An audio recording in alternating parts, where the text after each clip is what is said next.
Well, wild animals come in different shapes and sizes. These are true tales of my African adventures.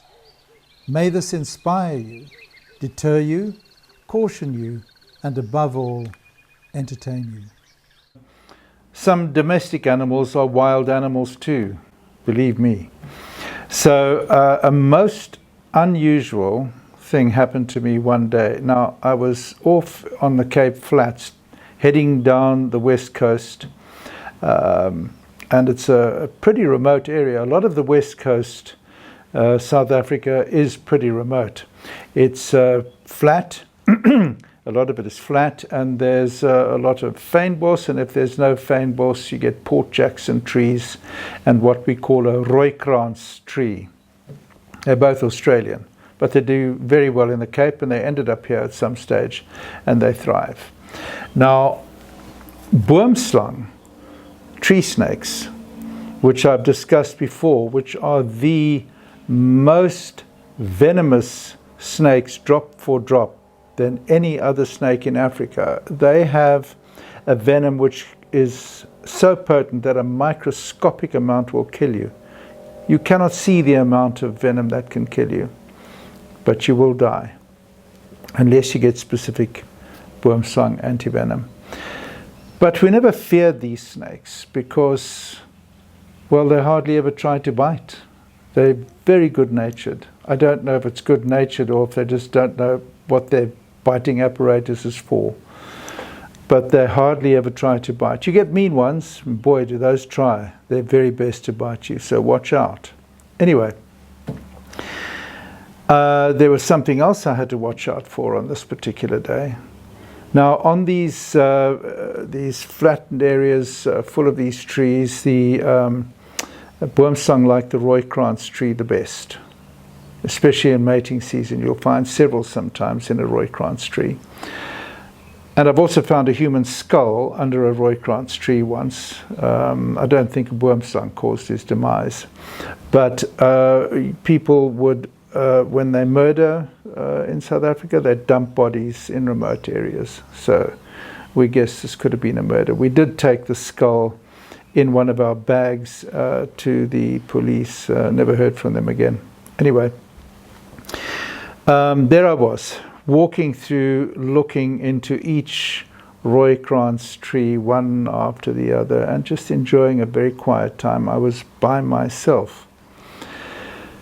And there was a fence at some stage, a barbed wire fence, and instead of just climbing over it, I thought I'd just walk along the fence, because what happens is, over a period of time, birds that sit on the barbed wire, in their droppings deposit seeds, and so you get very nice trees growing along the fence line. So I thought I'd just walk along the fence line and look in the trees as I walked.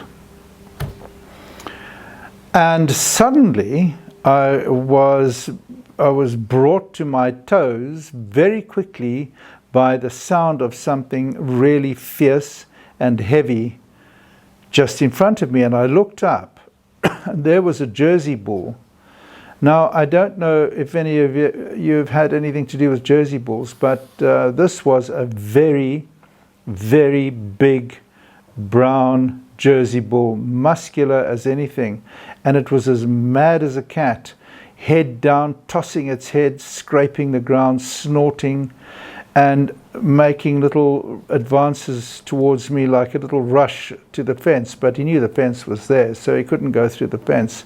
And I thought, boy, this bull is really fierce. Now, I have come across very fierce bulls in my time on farms, with farmers. And I've also been warned by farmers that said, don't go in that camp, that bull is mad. My father, who had an agricultural degree of sorts, used to advise farmers, and so he was often on farms, and he told me Jersey bulls are the most dangerous of the bulls. He knew someone who had been killed by one. He knew farmers who had been badly injured by these bulls. So I remembered that. But I never encountered a Jersey bull after that, and I never gave it any thought.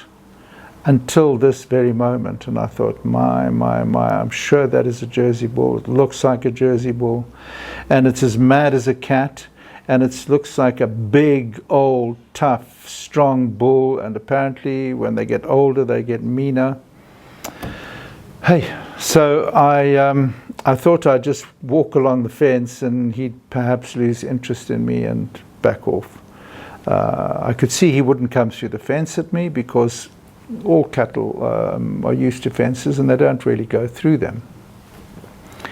Like some antelope, which I will tell you about. Anyway, so what happened? I walked wary all the time, and the bull just seemed to get madder all the time, every now and then stopping and tearing up the turf and tossing his head around and making little advances on me. And I thought, you know, if this fence wasn't here, I'd be in serious trouble, I'm sure of it.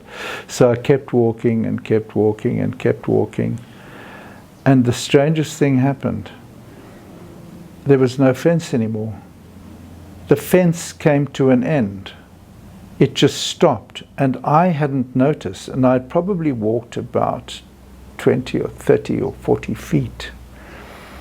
Just looking at the bull, and the bull, of course, had walked the same, he was pacing me, same distance, tossing and scraping and tearing up the turf and snorting and behaving like an absolute imbecile.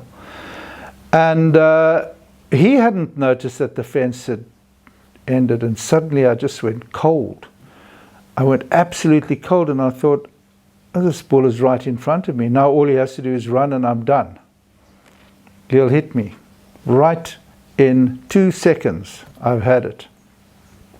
So I froze to the spot and I thought, what the heck do I do now? So I tried to look like I didn't notice that there wasn't a fence.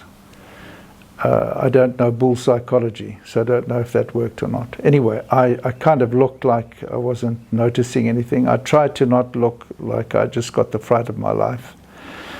Kind of looked around as if I was being nonchalant. And I thought, okay, I'm not going to walk backwards because that's unusual. It may trigger some response from him. And I don't want him to suddenly notice that there's no fence, because then I'm done. So I turned around like a good soldier, about turn, and I started to walk back the way I came. And the bull did an about turn, tore up a bit of turf, snorted, tossed his head a bit, and he carried on back, pacing me again on the other side of the non-existent fence. And I just held my breath, and as we got closer and closer to the fence, and then the fence was there, and then it was between us. He hadn't noticed a thing. I was so relieved. Hey, by the way, I do have Patreon, so you can join me there too.